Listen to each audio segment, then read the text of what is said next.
Shalom saudara, ada satu pengajaran dari kelompok Hyper Grace yang mengatakan bahwa mengajarkan takut akan Tuhan berarti kita telah menebarkan ketakutan yang mengarah kepada legalisme. Nah, hal itu sangatlah tidak berdasar dan tidak sesuai dengan Alkitab. Dalam Voice of Pentecost kali ini, kita akan membahas mengenai takut itu baik. Sekalipun terkesan negatif, rasa takut memiliki dampak yang baik bagi kita. Dengan adanya rasa takut, sebagai orang percaya, kita menjadi lebih berhati-hati dan bijaksana dalam menjalani kehidupan ini. Kita juga merasa penting untuk melibatkan Tuhan dalam segala aspek kehidupan kita. Sebaliknya, orang-orang yang tidak memiliki sesuatu yang ditakuti cenderung hidup sembrono dan semau-maunya. Orang seperti itu biasanya hidup hanya mengandalkan kemampuan dan kehebatannya sendiri. Mari kita pelajari apa yang dikatakan Alkitab mengenai rasa takut. Alkitab setidaknya memberikan gambaran mengenai dua jenis rasa takut. Yang pertama, rasa takut yang melemahkan. Kitab Wahyu 21 ayat 8 menuliskan bahwa orang penakut itu mendapat bagian dalam kematian yang kedua. Artinya, orang penakut akan masuk neraka. Namun, penakut seperti apa yang dimaksud dalam ayat ini? Dalam ayat ini, kata penakut diterjemahkan dari bahasa Yunani deilos, yang berarti kengerian. Namun, kata ini juga diterjemahkan sebagai faithless atau keadaan tanpa iman. Nah, tentu rasa takut yang bersifat melemahkan seperti ini tidaklah baik. Supaya kita tidak dikuasai rasa takut yang mencekam dan melumpuhkan ini, kuncinya hanya satu. Kita harus punya iman di dalam Tuhan Yesus. Yang kedua, takut akan Tuhan. Alkitab menuliskan banyak sekali janji Tuhan bagi orang-orang yang takut akan Tuhan. Tentu, rasa takut ini berbeda dengan kengerian yang bersifat melumpuhkan. Takut akan Tuhan tidak membuat kita menghindar atau menjauhi Dia. Sebaliknya, justru membuat kita ingin lebih lagi berjalan bersama dengan Dia dan rindu mengikuti kehendak-Nya. Mari kita lihat bagaimana seorang yang takut akan Tuhan menjalani hidupnya. Dalam kitab Mazmur, Daud menuliskan indahnya hidup takut akan Tuhan. Namun bagaimana prakteknya dalam hidup sehari-hari? Saat menghadapi berbagai situasi, Daud selalu menanyakan apa yang menjadi kehendak Tuhan untuk dia lakukan. Misalnya, ketika berhadapan dengan musuh, Daud bertanya kepada Tuhan mengenai bagaimana cara menghadapi musuh-musuhnya. Sekalipun Daud sudah memiliki banyak pengalaman keberhasilan di medan perang, Daud tetap menganggap penting untuk terus bertanya kepada Tuhan. Apakah orang yang takut akan Tuhan tidak pernah melakukan kesalahan? Tentu tidak. Daud bahkan melakukan berbagai kesalahan besar seperti berzina dan membunuh seseorang yang sangat setia mendukung dirinya. Bagaimana Daud menyelesaikan dosa-dosanya di hadapan Tuhan? Alkitab menuliskan bahwa setelah ditegur oleh Nabi Nathan, Raja Daud mengakui dosa-dosanya. Mengakui dosa-dosa yang kita lakukan tidak salah, karena 1 Yohanes 1 ayat 9 menuliskan bahwa jika kita mengakui dosa kita, maka Ia adalah setia dan adil, sehingga Ia akan mengampuni segala dosa kita dan menyucikan kita dari segala kejahatan. Takut akan Tuhan membuat kita senantiasa mengoreksi diri, serta hidup di dalam pertobatan setiap hari. Jadi, jika dikatakan bahwa orang yang percaya kepada Yesus tidak perlu bertobat atau mengakui dosa lagi dan tidak perlu memohon pengampunan dosa, tentu hal tersebut tidaklah tepat. Memang benar bahwa Tuhan Yesus telah membayar lunas semua dosa kita. Namun, pertobatan setelah seseorang mengalami kelahiran baru tetap penting bagi orang percaya. Buktinya, Roh Kudus berkata kepada jemaat di Efesus dalam Wahyu 2 ayat 5, "Sebab itu, ingatlah betapa dalamnya engkau telah jatuh. Bertobatlah dan lakukanlah lagi apa yang semula engkau lakukan. Jika tidak demikian, aku akan datang kepadamu dan aku akan mengambil kaki dianmu dari tempatnya jikalau engkau tidak bertobat."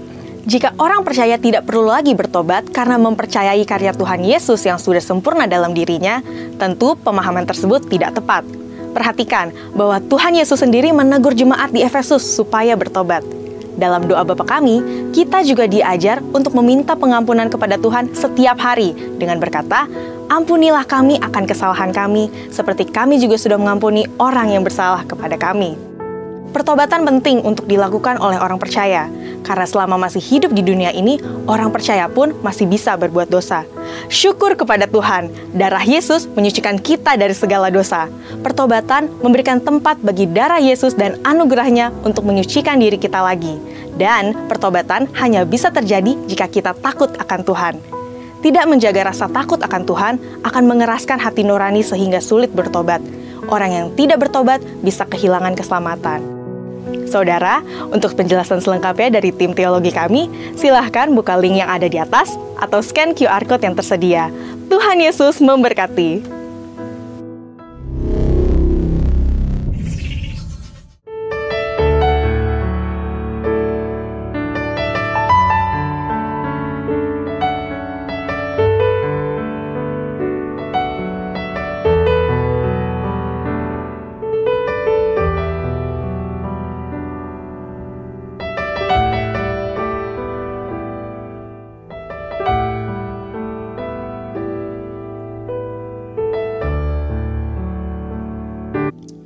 Amin. Silakan dukung kembali Bapak Ibu Saudara. Terima kasih. Dan kita akan masuk dalam pengumuman. Silakan Kak Anto. Puji nama Tuhan Bapak Ibu Saudara yang dikasihi Tuhan. So kita lanjutkan ibadah kita bersama-sama Bapak Ibu Saudara. Seperti yang diumumkan minggu lalu, kita mau masuk dalam pengurapan daripada anak-anak sekolah minggu atau anak-anak kita semua Bapak Ibu Saudara. Dan oleh karena itu saya boleh panggil anak-anaknya dan Ibu Gembala boleh maju ke depan. Nanti kalian berdua di sini ya. Makasih Tuhan. Yuk sama-sama Bapak Ibu Saudara kita nyanyikan lagu ini dulu Bapak Ibu Saudara. Penuhi kami Tuhan, penuhi kami Tuhan. Penuhiku, penuhiku dengan hadiratmu. Urapiku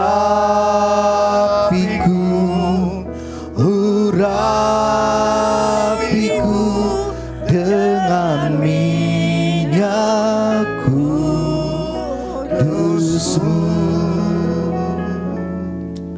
Bapak, sore hari ini kami membawakan anak-anak-Mu ini ke hadirat-Mu Tuhan.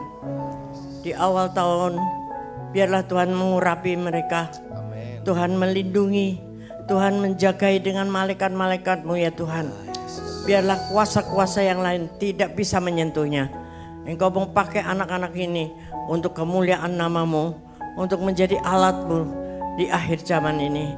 Berikan mereka kekuatan iman, takut akan Tuhan, dan tidak mudah terpengaruh oleh arus dunia ini. Di dalam nama Tuhan Yesus Kristus kami mempersiapkan diri untuk pengurapan-Mu atas mereka. Terima kasih Bapak. Haleluya. Sekali lagi katakan penuhiku. Penuhiku,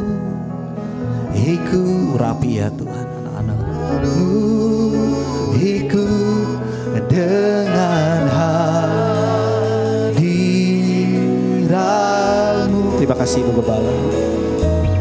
Urapiku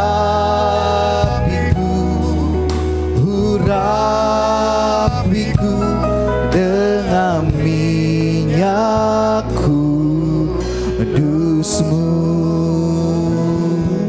Puji nama Tuhan Bapak Ibu Saudara. Kita akan mempersiapkan persembahan di dalam amplop yang Bapak Ibu Saudara sudah terima. Dan sembari itu seperti biasa kita akan menyaksikan bersama-sama Pogenius. Silakan.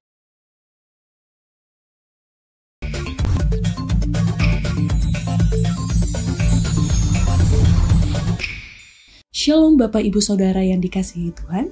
Berikut ini adalah info sepekan GBI Pondok Gede Plaza. Peneguhan pernikahan, yaitu Bapak Ibu yang belum diberkati secara gereja, peneguhan pernikahan ini adalah pemberkatan peneguhan untuk pernikahan yang sudah berjalan. Akan dilakukan di tanggal 29 Maret 2024 setelah ibadah raya 2 Jumat Agung.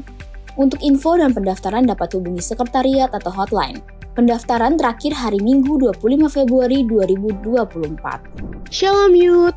Dari Sabtu tanggal 17 Februari 2024 di jam 5 sore yang bertempat di GBI Pondok Gede Plaza, kami ingin mengajak teman-teman sekalian untuk memuji dan memuliakan nama Tuhan lebih lagi loh, agar kita bisa intim dengan Tuhan di acara Worship Night.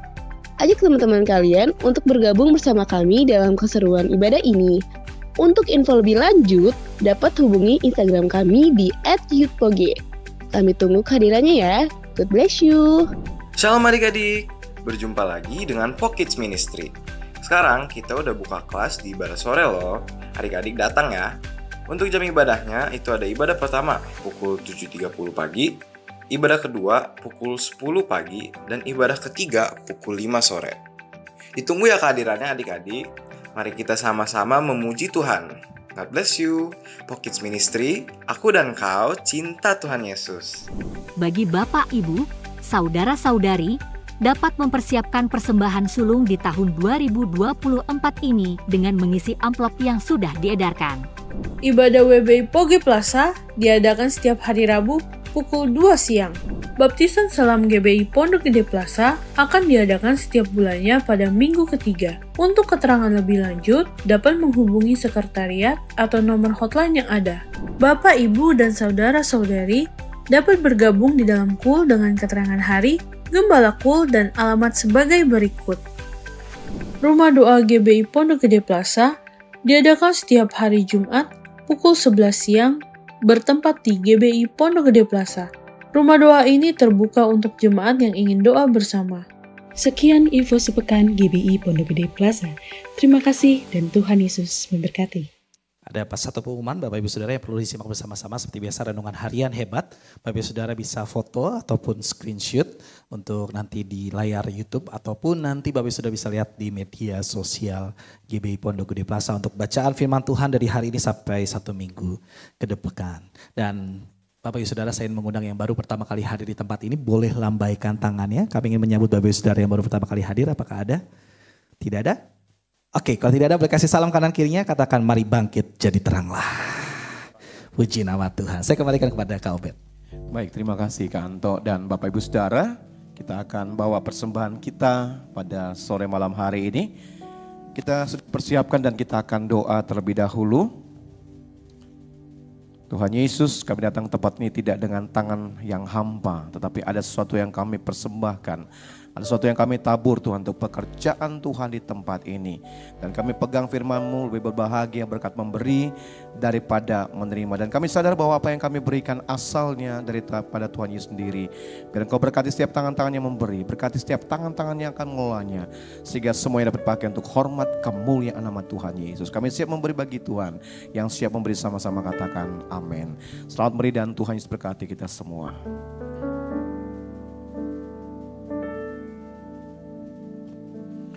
Kekuatan di hidupku ku dapat dalam Yesus. Dia tak pernah tinggalkanku, setia menopangku. Berseru, berharap dalam Yesus. Katakan sekali lagi pujian ini dari awal. Kekuatan di hidupku, kekuatan di hidupku, ku dapat dalam tak pernah tinggalkanku, setia menopangku. Berseru, berharap dalam Yesus. Kau ajaib, ajaib Kau Tuhan.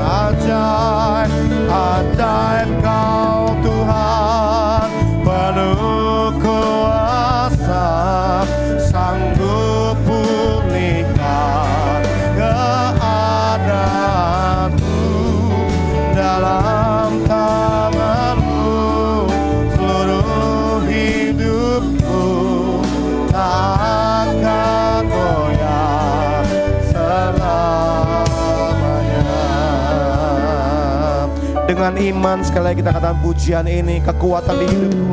Kekuatan di hidupku ku dapat dalam Yesus. Dia tak pernah tinggalkanku, kau setia menopangku berseru berharap dalam Engkau ajaib, ajaib kau Tuhan, penuh kuasa, sanggup pulihkan keadaanku, dalam tanganmu seluruh hidupku tak akan goyah selalu. Ajaib, ajaib kau Tuhan, penuh kuasa, sanggup pulihkan keadaanku, dalam tanganmu seluruh hidupku tak akan goyah selalu. Oh kau ajaib, ajaib kau Tuhan, penuh kuasa, sanggup pulihkan keadaanku, dalam tanganmu.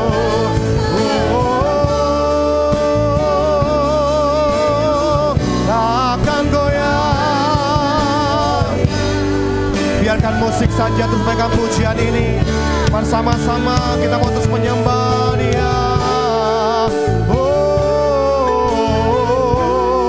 Engkau kekuatan kami Tuhan Yesus. Engkau kota benteng kami. Engkau perlindungan kami Tuhan. Sungguh ajaib apa yang Kau lakukan dalam hidup kami. Kami sungguh bangga punya Tuhan Yesus. Haleluya. Yuk doa dalam bahasa roh sama-sama yuk. Syakaralabase.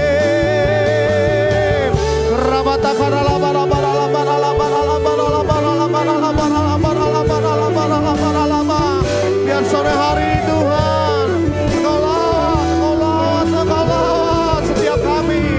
We need you Lord, we need Holy Spirit. Syakaralabayanamu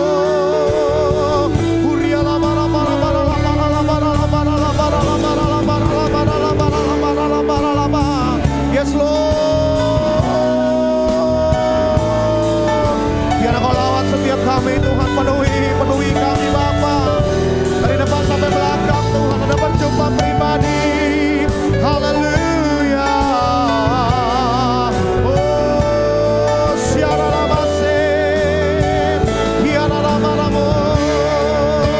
Sambil angkat tangan dua-dua yang katakan Engkau ajaib, ajaib Kau Tuhan, penuh kuasa, sanggup pulihkan keadaan. Oh, dalam tanganmu seluruh hidupku tak akan goyah selalu. Ajaib, ajaib Kau Tuhan. Sambil berdiri yuk sama-sama di depan Tuhan Yesus. Katakan pujian dengan iman di hadapan Tuhan. Sambil kami mengundang hambanya Pastor Winanto untuk menyampaikan firman Tuhan sore hari ini. Tanganmu seluruh hidupku tak akan goyah selamanya.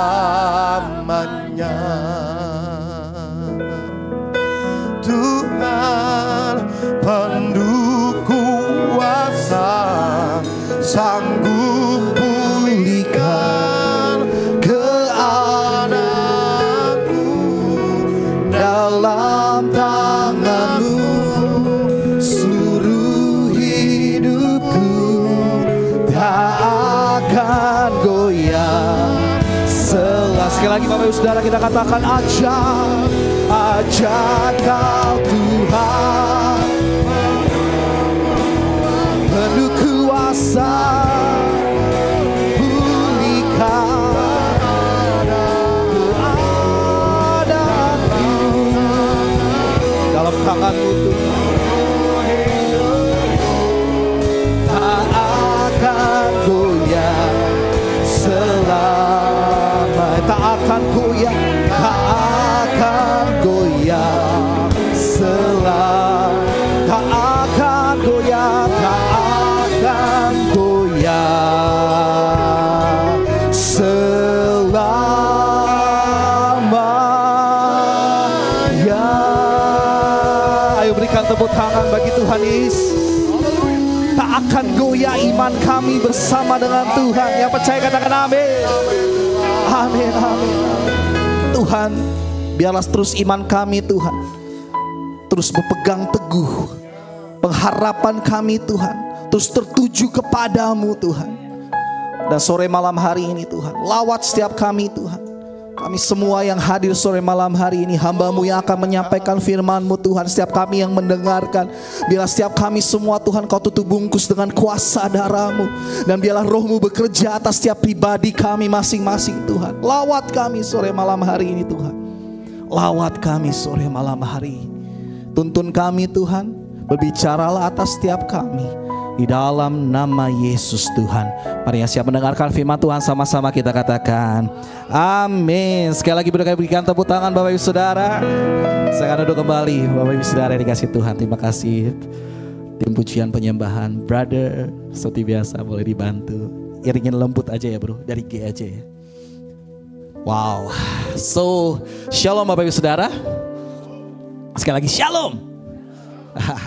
Apakah saya boleh mengundang nih kakak-kakak Bapak Ibu Saudara yang di sebelah sini, bolehkah merapat ke sebelah sini? Kakak-kakak, Kak Hendy, Kak Dona, Bro Nasher. Wah, saya kenal semua ya kayaknya. Bro Febri, Bu Yanti, Peter, Mama Peter. Wah, banyak ya saya kenal semua kayak sore malam hari ini ya. Boleh, kalau boleh, agar saya bisa tertujunya enak cuma satu sini aja gitu ya Bapak Ibu Saudara ya.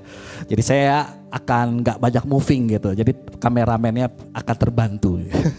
Oke, puji nama Tuhan. Bapak Ibu Saudara, hari ini bersama-sama seperti biasa dengan tema yang saya akan bawakan adalah masih di dalam rangka visi misi dari Pak Niko dalam 2 bulan ini.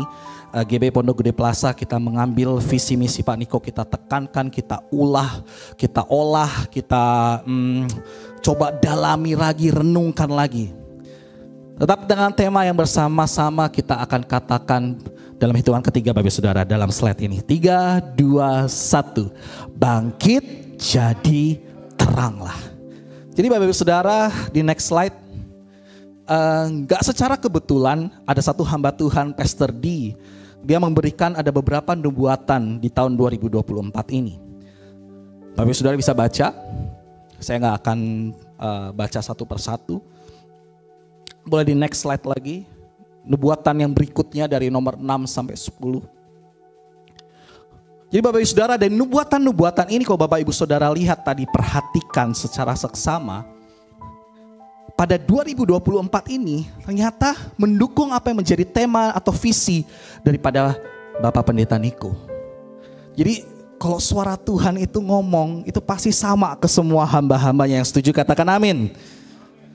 Mungkin ada penekanan yang sedikit lebih dalam, tapi semuanya hampir akan relate.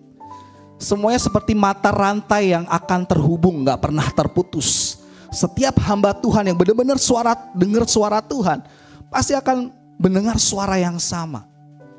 Dan ini relate Bapak Ibu Saudara. Kalau Bapak Ibu Saudara tadi udah lihat bahwa di tahun 2024 ini akan ada kemuliaan Tuhan turun. Baptisan api, Roh Kudus, Pentakosta ketiga. Dunia akan melihat, memiliki pengetahuan tentang kemuliaan akan Tuhan. Ada goncangan spiritual, ada goncangan juga secara fisik.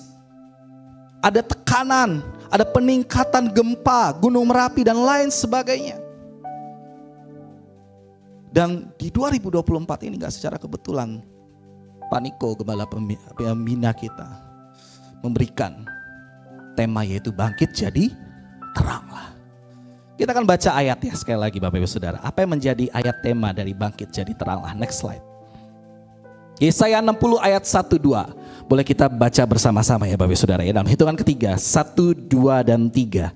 Bangkitlah menjadi teranglah. Sebab terangmu datang dan kemuliaan Tuhan terbit atasmu. Sebab sesungguhnya kegelapan menutupi bumi dan kekelaman menutupi bangsa-bangsa. Tetapi terang Tuhan terbit atasmu dan kemuliaannya menjadi nyata atasmu. Gak secara kebetulan dan gak secara kebetulan Bapak Ibu Saudara di 2024 ini gak hanya Indonesia yang melakukan pemilu Bapak Ibu Saudara. Tapi ada sekitar 60-an negara. Bayangin banyak Bapak Ibu Saudara, 60-an negara. Bisa dibilang 2024 ini kalau banyak pengamat ekonomi akan bilang akan terjadi perlambatan ekonomi. Kenapa? Karena ada pergantian pemimpin.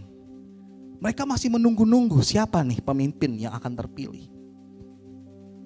Apalagi nanti Amerika juga akan ada presiden election. Semua Bapak Ibu Saudara. Jadi dikatakan di ayat firman Tuhan ini kegelapan menutupi bumi, kekelaman menutupi bangsa-bangsa. Dan secara gak kebetulan kita anak-anak Tuhan dikatakan apa? Bangkit menjadi terang. Karena terang Tuhan terbit atas setiap kita Bapak Ibu Saudara. Berapa kali saya sempat bagikan terang Tuhan itu ada pada setiap kita. Kita itu adalah eklesia. Kita itu adalah gereja yang benar-benar bukan hanya di 4 pembatas gedung gereja ini, tapi kita adalah gereja yang harus keluar sana dan menjadi terang. Terang Tuhan terbit atasmu dan kemuliaannya menjadi nyata atasmu. Bapak Ibu Saudara, hari-hari ini betapa pentingnya kita benar-benar renungkan lagi. Kenapa sih saya harus bangkit? Kenapa sih saya harus menjadi terang? Bangkit dari apa? Mungkin bangkit dari masa lalu kita. Bangkit dari apa? Mungkin bangkit dari dosa kita. Bangkit dari apa? Mungkin bangkit dari keterikatan kita. Bangkit dari apa? Mungkin bangkit dari rasa mengasihani diri sendiri. Bangkit. Karena kita tahu kita ini adalah terang-terangnya Tuhan. Terang Tuhan ada atas setiap kita. Katakan sebelah kanan kirimu. Katakan terang Tuhan ada padamu. Puji nama Tuhan. Nah, bagaimana sih menjadi terang? Next slide. Ada beberapa hal secara cepat saya akan bagikan Bapak Ibu Saudara. Bapak Ibu Saudara bisa foto saja. Yang pertama adalah mengikut Kristus. Yang kedua menjadi serupa dengan Kristus dan menghasilkan perbuatan baik. Yang ketiga hidup dalam kasih. Yang keempat next slide, hidup berjaga-jaga. Bijaksana dan berintegritas. Kelima, 6, dipenuhi pengetahuan tentang kemuliaan akan Tuhan. 7, hidup benar dan adil. 7 hal ini berapa kali sudah disounding Bapak Ibu Saudara. Bapak Ibu Saudara kalau terlambat nanti fotonya atau apa bisa lihat di YouTube, bisa ulang lagi. Bisa di screenshot di situ. Ketujuh hal ini akan kita rangkumkan di 2024. GBI Pondok Gede Plaza akan membawa tema-tema ini ke depan nanti di bulan Maret dan sampai terus Desember. Dan dirangkumkannya menjadi apa? Gak kebetulan Pak Niko memimpin lagi, menuntun lagi. Gak stop menjadi terang, caranya gimana? Tapi kemarin di MDPJ kemarin Pak Niko kasih menjadi terang berarti gitu ya Bapak Saudara ya. Ada 3 hal. Menjadi terang berarti Ibu Gembala juga sudah bagikan ini. Next slide. Yang pertama adalah konsisten. Yang kedua berjaga-jaga. Yang ketiga menjadi murid. Boleh katakan bersama-sama ya Bapak Saudara ya. 3, 2, 1. Konsisten, berjaga-jaga, menjadi murid.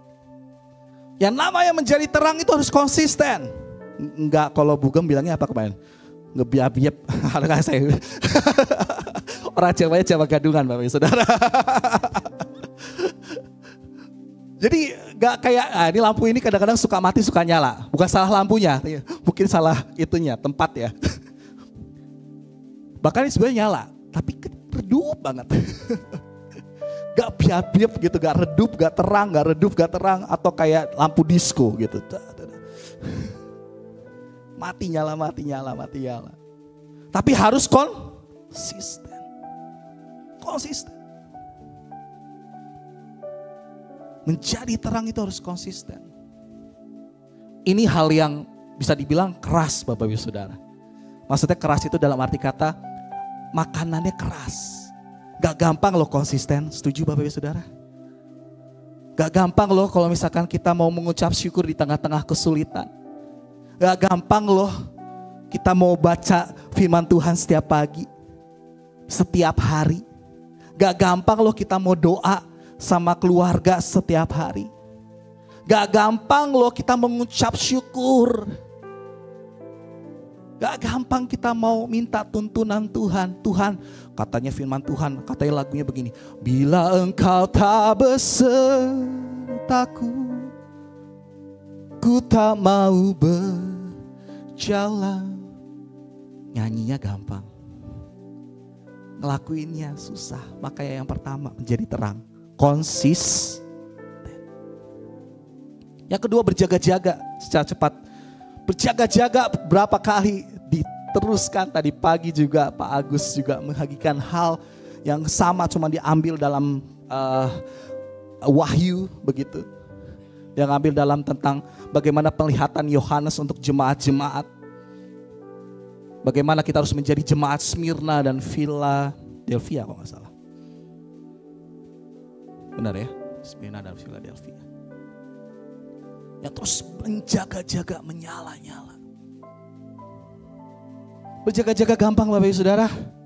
Gak gampang. Seperti halnya konsisten.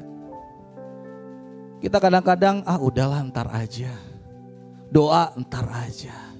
Baca firman ntar aja. Apalagi anak-anak muda. Aduh ntar aja Kak, hidupku masih lama.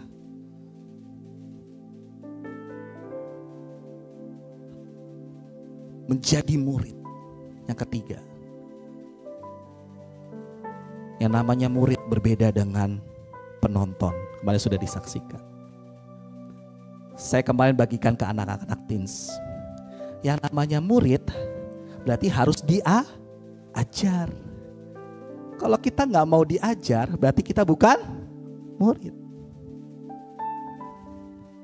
Coba bayangin. Anak-anak kita gitu kan datang ke sekolah. Terus ya seenaknya sendiri dan semaunya sendiri. Berarti itu not become disciple. Not become a student. Sama dengan hal diri kita. Apakah kita sudah menjadi murid? Yang mau diajar. Yang mau dengar-dengaran suara Tuhan. Yang mau taat pada pemimpin. Pemimpinnya siapa? Bisa itu orang tua, kalau engkau masih anak-anak muda atau masih anak-anak. Bisa itu pasangan yaitu suamimu. Bisa itu adalah gembala. Bisa itu adalah gembalaku. Ataupun di tempat kerja, manajer, supervisor. Menjadi murid. Menjadi murid mau diajar, mau dibentuk. Gampang gak Bapak Ibu Saudara? Susah. Tapi saya percaya 2024 dikatakan firman Tuhan apa? Bangkit jadi terang. Kita bisa. Di tengah-tengah kegelapan, kekelaman, kita harus jadi terang. Kita gak boleh main-main lagi sama Tuhan. Kita gak mau nunda-nunda waktu lagi. Kita mau konsisten. Kita mau berjaga-jaga. Kita mau menjadi murid. Ayat yang kedua, next slide. Dari ayat tema bangkit jadilah terang. Jadi terang. Imamat 6 ayat 12 sampai 13. Kita baca bersama-sama ya Bapak Saudara ya. 3, 2, 1. Api yang di atas mezbah itu harus dijaga supaya terus menyala. Jangan dibiarkan padam. Tiap-tiap pagi imam harus menaruh kayu di atas mezbah. Mengatur korban bakaran di atasnya dan membakar segala lemak korban keselamatan di sana. Harus dijaga supaya api tetap menyala di atas mezbah. Janganlah dibiarkan padam. 2 kali penekanan. Harus dijaga, jangan dibiarkan padam. Satu lagi, terakhir lagi, harus dijaga, jangan dibiarkan padam. Kalau berbicara tentang dari ayat ini, saya mau bagikan slide berikutnya. Yang pertama, Boleh diperbesar aja. Yang pertama adalah membangun mesbah. Pribadi ataupun keluarga. Terus menyenangkan hati Tuhan. 2024 ini saya ajak kita semua Bapak Ibu Saudara. Yuk bangun mesbah. Pribadi atau keluarga kita. Terus menyenangkan hati Tuhan. Yang kedua, berkaitan dengan ayat yang tadi, memberi korban dan melayani. Jadi tadi kan tiap-tiap pagi imam harus mengatur, artinya ada pelayanan di situ. Memberi korban di situ. Memberi korban dan melayani dimanapun saat ini kita berada. Tengah-tengah keluarga, lingkungan, marketplace, ataupun di gereja. Karena tadi kita adalah eklesia, katakan saya adalah eklesia. Artinya apa? Kita ini adalah ambasador. Eklesia itu gak main-main Bapak Ibu Saudara. Dalam bahasa asli eklesia itu seperti engkau adalah dewan musyawarah. Tapi eklesia ini adalah dewan musyawarahnya Tuhan yang ada di bumi ini. Makanya kita itu menjadi saksinya Tuhan. Makanya kita disuruh menjadi terang. Makanya kita disuruh bangkit. Jangan loyo. Jangan adu, jangan memble. Jangan biap-biap tadi. Terus menyala, terus konsisten. Memberikan korban. Melayani. Dimanapun Bapak Ibu Saudara, dimanapun. Gak hanya lingkup gereja ini. Di luar sana, it's most important. Kenapa sih di sini saya sampaikan pribadi dan keluarga? Karena dua hal ini akan menjadi peranan penting saat ini. Bapak Ibu Saudara, anak-anak kita dididik di mana? Di keluarga. Itu yang paling besar. Gereja cuma berapa jam? Mungkin cuma 2 jam. Tambah lagi kalau ada kul-kul atau apa 4 jam lah anggap saja. Cukupkah mendidik anak gereja, dipercayakan dengan gereja gitu?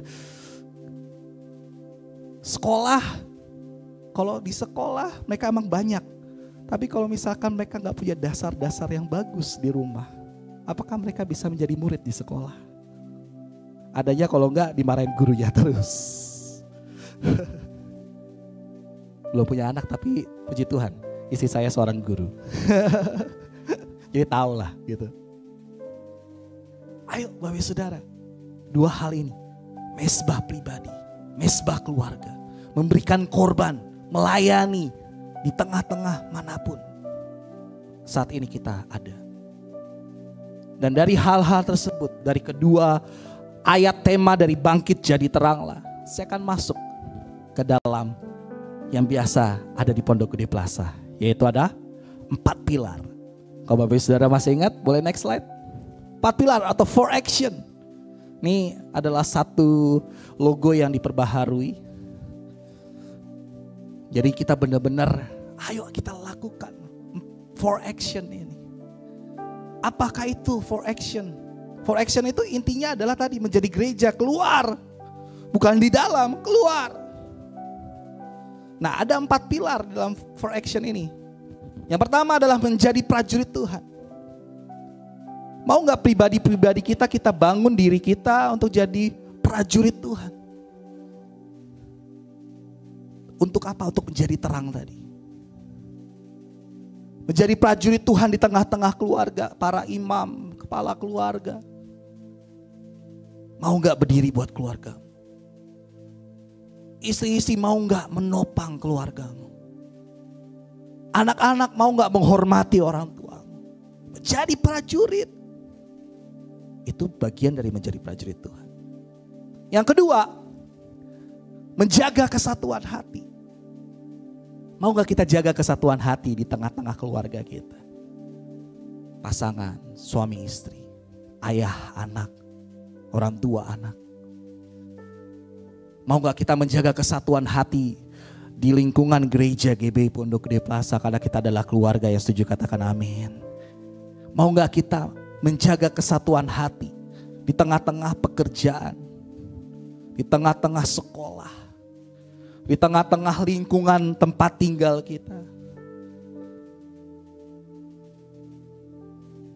Menjaga kesatuan hati. Yang ketiga, belajar bertumbuh. Mau gak kita belajar bertumbuh? Karena kenapa saya ambil belajar? Karena menjadi murid harus belajar. So ayo belajar bertumbuh bersama. Dan yang terakhir, 4 pilar kita yang terakhir, mau melayani. Prajurit Tuhan, kesatuan hati, bertumbuh, melayani. Boleh ulang bersama-sama Bapak Ibu Saudara 4 pilar ini. 3, 2, 1. Menjadi prajurit Tuhan, menjaga kesatuan hati, belajar bertumbuh, mau melayani.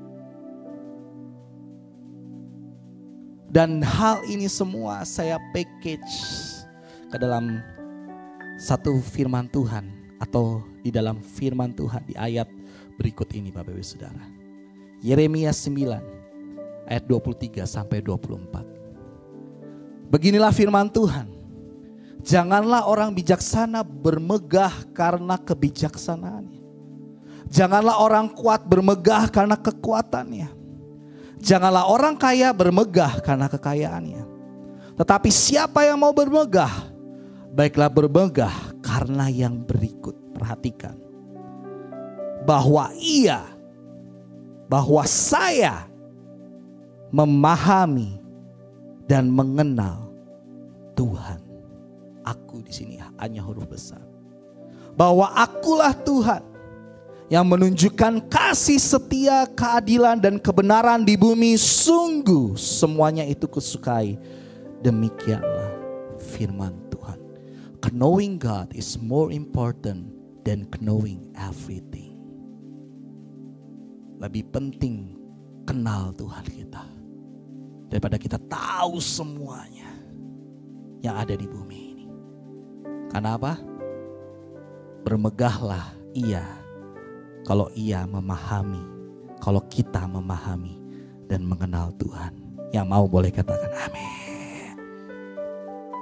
Ayat perjanjian ini barunya Bapak Ibu Saudara. Next slide. 1 Petrus 2 ayat 2 sampai 3 berkata seperti ini. Dan jadilah sama seperti bayi yang baru lahir, yang selalu ingin akan air susu yang murni dan yang rohani, supaya olehnya kamu bertumbuh dan beroleh keselamatan. Jika kamu benar-benar telah mengecap kebaikan Tuhan. Gak ada yang lain. Kalau kita mau bertumbuh, beroleh keselamatan, ayo minta sama Tuhan. Sesuatu yang rohani itu, sesuatu yang spiritual itu. Karena mengenal Tuhan lebih baik daripada mengenal segala sesuatu yang ada di bumi ini. 2 Petrus 1 ayat 2 berkata, kasih karunia, next slide, dan damai sejahtera melimpahi kamu oleh pengenalan akan Allah, akan Yesus Tuhan kita. Mau kasih karunia Bapak Ibu Saudara? Mau damai sejahtera? Kenal Tuhan. Dan ada yang menarik Bapak Ibu Saudara. Kata pengenalan ini dalam bahasa aslinya, next slide, itu menggunakan kata epignosis. Epignosis. Dari kata gnosis, knowledge. Tapi ditambah epignosis. Next slide. Digunakan di perjanjian baru sebanyak 20 kali. 15 kali digunakan oleh Rasul Paulus. 1 kali di Ibrani, di kitab Ibrani. 4 kali oleh Rasul Petrus. Dan yang tadi kita baca di kitab Petrus. Epignosis ini dari bahasa Yunani, enter lagi, yang berarti precise and correct knowledge. Knowledge tadi kata asli adalah gnosis, tapi epignosis itu artinya precise and correct knowledge. Ethical and divine knowledge of God. It's precise and correct knowledge. Artinya apa begini Bapak Saudara? Ternyata mengenal Tuhan itu adalah sesuatu yang ilahi. Katakan ilahi. Mengenal Tuhan itu akan membawa kita dalam satu ketepatan. Katakan ketepatan. Mengenal Tuhan itu akan membawa kita dalam satu kebenaran. Katakan kebenaran. Tepat dan benar. Melebihi dari segala sesuatu knowledge yang ada di muka bumi ini. Kalau knowledge Bapak Ibu Saudara bisa dicari dengan apa? Belajar. Bapak Ibu Saudara bisa buka sebanyak-banyaknya, apalagi dengan YouTube sekarang Bapak Ibu Saudara bisa belajar sebanyak-banyaknya. Tapi yang penting, lebih penting dari sekedar knowledge adalah epignosis. Yang lebih penting dari gnosis adalah epignosis ini. Sesuatu yang ilahi. Karena kalau kita kenal sesuatu yang ilahi, kalau kita kenal yang empunya hikmat, yang empunya pengetahuan, yang empunya setiap kita, maka knowledge akan diberikan atas setiap kita. Makanya saat kita kenal Tuhan, hidup kita mestinya tepat dan benar. Makanya dosa artinya adalah hamartia, segala sesuatu yang meleset. Kalau kita hidup dalam dosa, maka kita gak pernah hidup tepat dan benar. Tapi saat kita mengenal Tuhan, epignosis, kita hidup tepat, benar. Kita hidup tepat. Tujuan hidup kita, anak-anak muda dengar, tujuan hidupmu tepat. Karena Tuhan sudah kasih tahu dan engkau mendengar itu saat engkau mengenal Tuhan. Kak, gimana caranya mengenal Tuhan? Tentunya tadi, gak jauh dari baca firman Tuhan, berjaga-jaga, konsisten, menjadi murid. Nah, epignosis ini dialami oleh yang namanya Saulus menjadi Paulus. Dia ngalamin yang namanya epignosis ini. Ketemu dengan Tuhan, mengenal Tuhan. Masih ingat Bapak Ibu Saudara? Saat Saulus tiba-tiba di tengah jalan ada terang Tuhan. Dan Saulus bertanya, siapakah kamu ini? Lalu Tuhan menjawab, aku ini Tuhan. Epignosis turun atas kehidupan Saulus. Akhirnya dia berubah, bertransformasi menjadi Paulus. Yang mau mengenal Tuhan, boleh katakan amin. Yuk kita nyanyi lagu ini dulu. Dan ku ingin mengenalmu. Dan ku ingin mengenalmu Tuhan, lebih dalam dari semua yang ku kenal.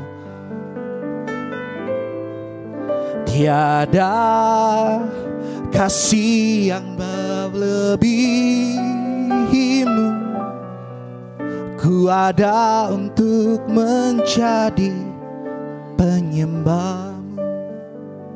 Epignosis, kenal Tuhan. Artinya hidup kita akan benar dan tepat. Kita akan mendapatkan pengetahuan yang benar dan tepat. Kehidupan kita akan tertransformasi seperti Saulus dan Paulus. Dan berikut contohnya lagi Bapak Ibu Saudara. Saya akan bagikan contoh berikutnya adalah di Perjanjian Baru. Kisah para murid Tuhan. Mereka semua mengalami satu epignosis. Pastilah, karena mereka hidupnya dekat-dekatan sama Tuhan. Mereka murid-murid ya. Makanya seorang murid harus dekat sama Tuhan. Seorang murid harus dekat sama gurunya. Kalau murid jauh-jauh sama gurunya, apakah kau bisa disebut murid? Kau gak bisa kenal Tuhan, kau gak bisa kenal sang guru itu. Nah, next slide. Sebenarnya slide ini saya ambil dari satu pengajaran yang dibagikan di SICC kemarin di MDPJ. Cuman saya sampai WA-an sama Steven waktu di SICC. Guys, saya lagi suruh Pockets guru-gurunya sama ketua youth dan semua jajaran pengurus inti untuk Bible study. Dan kita lagi Bible study di ayat ini. Matius 5 sampai 7. Matius 5 ayat 1 berkata begini. Mandat kerajaan Allah diperuntukkan bagi orang banyak dan juga murid-muridnya. Ketika Yesus melihat orang banyak itu, naiklah ia ke atas bukit dan setelah ia duduk, datanglah murid-muridnya kepadanya. Bapak Saudara, apa yang saya mau bagikan gini. Orang banyak dan murid-muridnya, ini awal mulanya Tuhan Yesus nih. Dipanggil gitu kan, bergerak. Setelah dia ada 40 hari berpuasa, ngalamin pencobaan di padang gurun dan lain sebagainya. Muncullah Matius 5 ini. sampai 7, nanti Bapak Ibu Saudara bisa baca. Saya bilang sama anak-anak muda, Steven, kalau kalian nyaksiin ini, Yoel, kalau kalian nyaksiin ini Tuhan lagi bicara sama kita, Matius 5 sampai 7. Ternyata bicara juga sama persis kita lagi. Wah, makanya saya bilang knowledge, epignosis, pengenalan yang lebih lagi, epignosis itu akan membuat kita overwhelmed. Buat kita, wow, Tuhan lagi arahkan. Perhatikan Bapak Ibu Saudara, orang banyak, murid-muridnya. Istri saya juga ikutan Bible study ini. Orang banyak Bapak Ibu Saudara. Orang banyak di saat itu Bapak Ibu Saudara, keadaannya gini Bapak Ibu Saudara. Saya akan bawa Bapak Ibu Saudara ke dalam cerita di Matius 5 ini.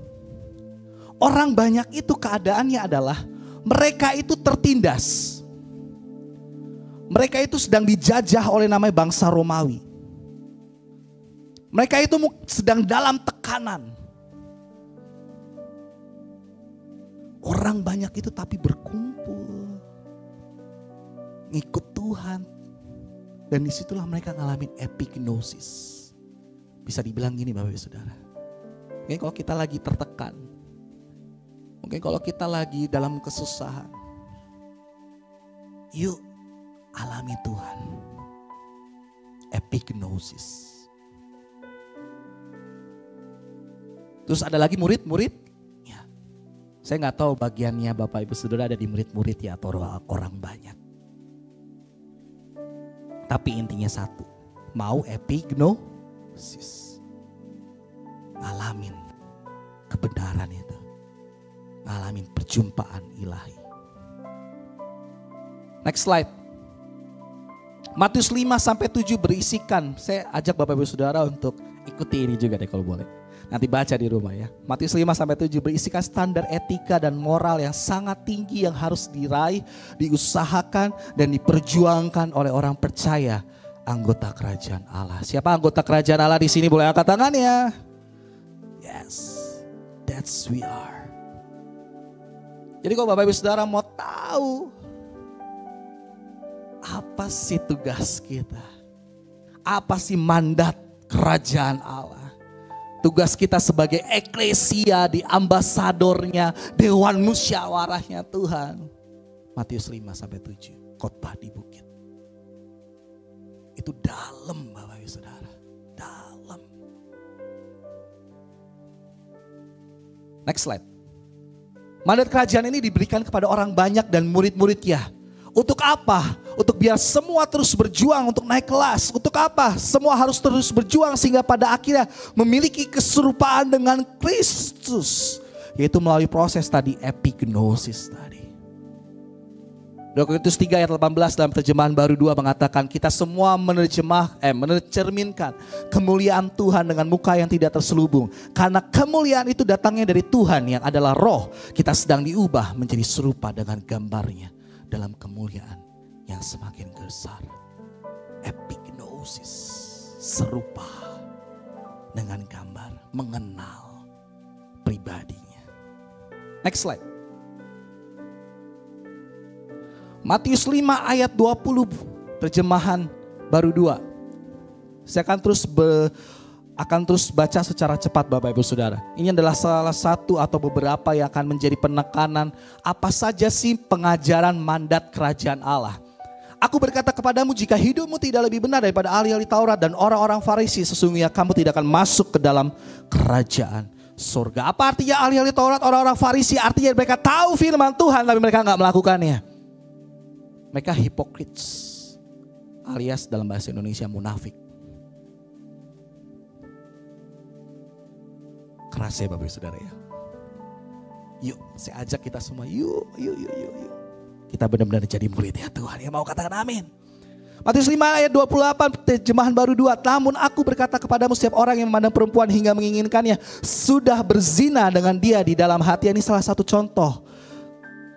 Bayangin Bapak Saudara, Tuhan Yesus katakan baru mandang saja itu sudah dosa di situ. Next, apa yang lagi menjadi pengajaran mandat kerajaan Allah? Matius 5 ayat 39. Namun aku berkata kepadamu, janganlah melawan orang yang berbuat jahat kepadamu, melainkan siapapun yang menampar pipi kananmu, berilah juga kepadanya pipi kirimu. Itu adalah ajaran Tuhan. Kalau yang sebelumnya apa? Kalau nampar pipi kanan, malah kita suruh nampar balik. Siapapun yang memaksa engkau berjalan jauh 1 mil, berjalanlah bersama dengan dia sejauh 2 mil. Bahkan kalau yang sebelumnya bisa dibilang gini Bapak Saudara, kalau tanganmu berdosa, potonglah lenganmu itu. Tapi Tuhan Yesus menggenapi semuanya dengan satu pengajaran yang saya bilang itu overwhelm, melampaui dari segala apa yang kita pikirkan. Bayangin orang berbuat jahat, kita disuruh lakukan kebaikan. Memaksa kita berjalan 1 mil, kita harus berjalan bersama dia dengan 2 mil. Next, apalagi pengajarannya? Matius 5 ayat 44, namun Allah berkata kepadamu, kasihilah musuhmu dan berdoalah bagi mereka. Wow. Apakah kita sudah berdoa bagi musuh-musuh kita? Apakah kita sudah mengampuni orang yang bersalah kepada setiap kita? Matius 6 ayat 15. Next lagi. Matius 7 ayat 17, demikianlah setiap pohon yang baik menghasilkan buah yang baik, sedangkan pohon yang tidak baik menghasilkan buah yang tidak baik. Tidak mungkin pohon yang baik menghasilkan buah yang tidak baik, ataupun pohon yang tidak baik itu menghasilkan buah yang baik.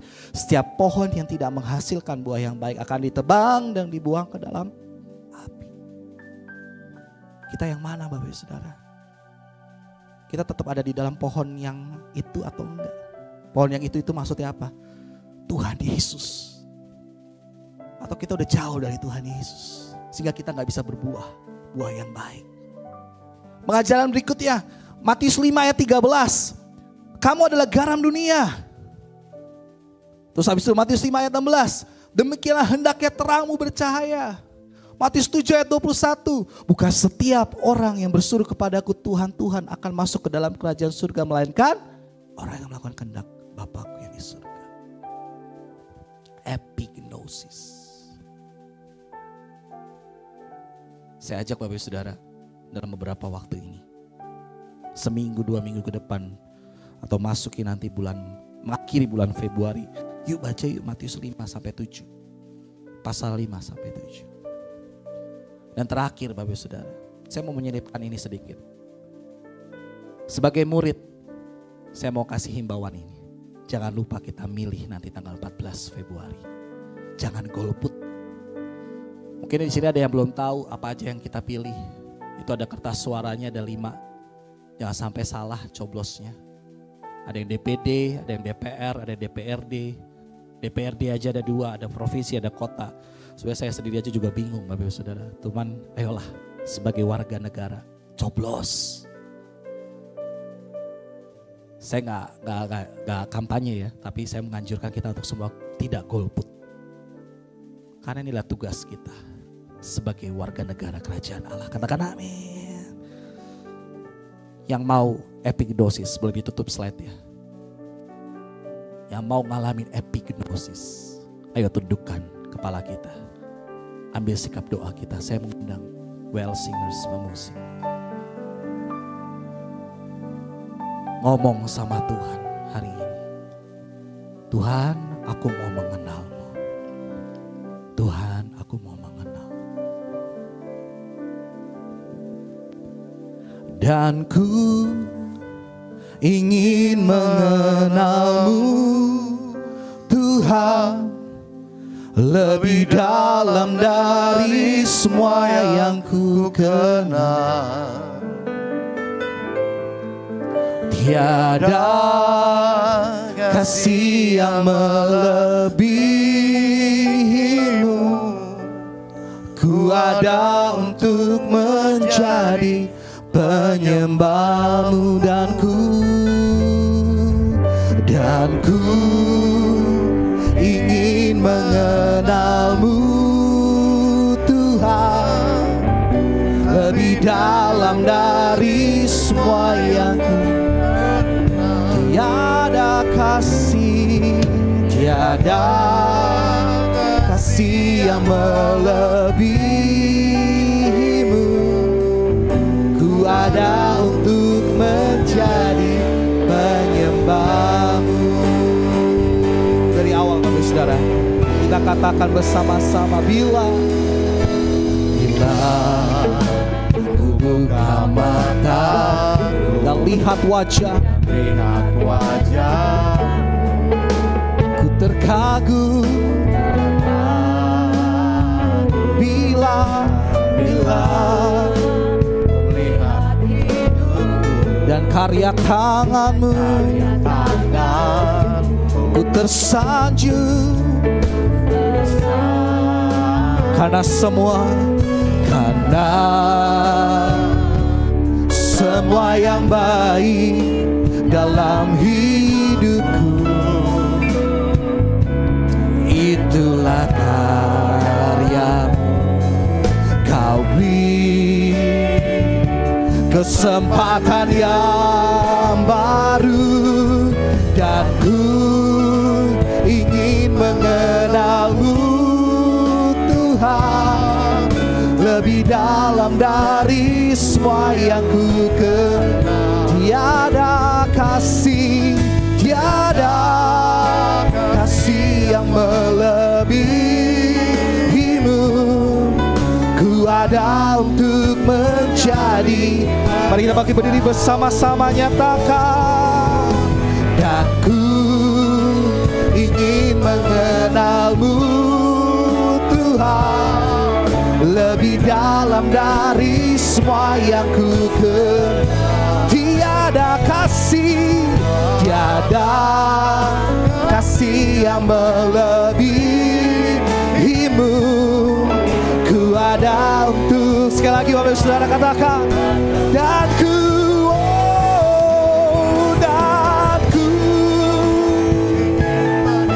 ingin mengenalmu Tuhan. Tiada kasih.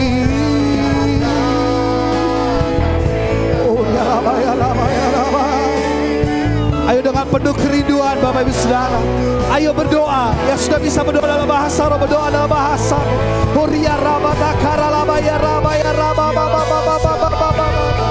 Ayo dengan penuh kerinduan. Kalau kau belum mendapatkan karunia dalam bahasa roh, doa sama Tuhan, minta dengan penuh kerinduan. The epignosis, satu pengalaman pengenalan akan Tuhan. Roh Kudus, lawat siap kami. Roh Kudus, lawat siap kami Tuhan.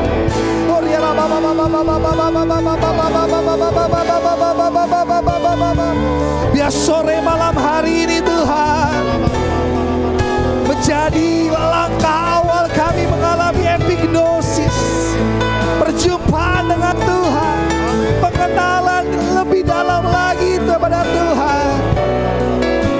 Oh Ria Raba, ayo katakan sekali lagi. Dan ku ingin mengenalmu Tuhan lebih dalam dari semua yang ku kenal. Tiada kasih yang melebihimu. Ku ada untuk menjadi penyembahmu. Ku ada untuk menjadi penyembahmu. Ku ada untuk menjadi penyembahmu. Haleluya, haleluya. Sore hari ini kami lebih banyak lagi diperjelas tentang apa yang harus kami lakukan di akhir-akhir zaman ini Tuhan. Terima kasih. Kami mau menjadi murid, kami mau belajar lebih banyak lagi dan lebih dalam lagi supaya kami berjumpa dengan Engkau secara pribadi, mengenal Engkau secara pribadi dan mengerti rencanamu dalam kehidupan kami. Dan lebih lagi kami adalah warga kerajaan Allah. Sehingga karakter sifat kami menjadi sifat seorang anak raja. Terima kasih Tuhan. Dan kami boleh menjadi orang-orang yang mengasihi, yang berbagi kasih, yang selalu mau belajar banyak untuk kami juga memberikan pelajaran-pelajaran kepada orang lain. Kami menjadi murid dan kami memuridkan, sehingga banyak jiwa-jiwa boleh dimenangkan bagi kemuliaan nama Tuhan. Terima kasih Tuhan untuk Pastor Anto sore hari ini. Mari kita arahkan tangan kepada hambanya. Tuhan, Engkau tidak melihat kemudaannya, tetapi Engkau mau pakai dia lebih lagi sampai ke ujung-ujung bumi. Kemanapun yang Tuhan mau utus dia, lengkapi dia terus Tuhan dengan hikmat-Mu yang baru, pengurapan yang baru, bersama dengan Fani istrinya, bersatu terus mendukung pelayanan-pelayanan pekerjaan Tuhan di dalam satu kesatuan hati, di dalam rumah tangga yang baru ini Tuhan. Kau pakai dan berkati lebih lagi, sehingga banyak jiwa-jiwa muda boleh dimenangkan bagi kemuliaan nama Tuhan. Terima kasih Tuhan, terima kasih, segala kemuliaan hanya bagi nama-Mu saja. Haleluya, terima kasih Tuhan, terima kasih Tuhan.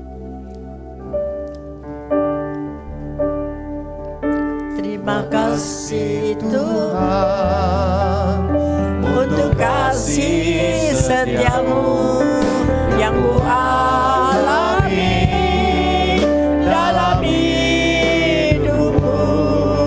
Terima kasih Yesus untuk kebaikan-Mu sepanjang hidupku. Haleluya. Terima kasih Yesusku buat anugerah yang Kau beri. Sebab ini Tuhan adakan syukur bagimu. Sebab malam ini Tuhan adakan syukur bagimu. Syukur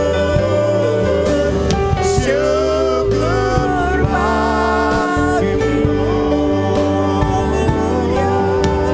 Syukur bagimu.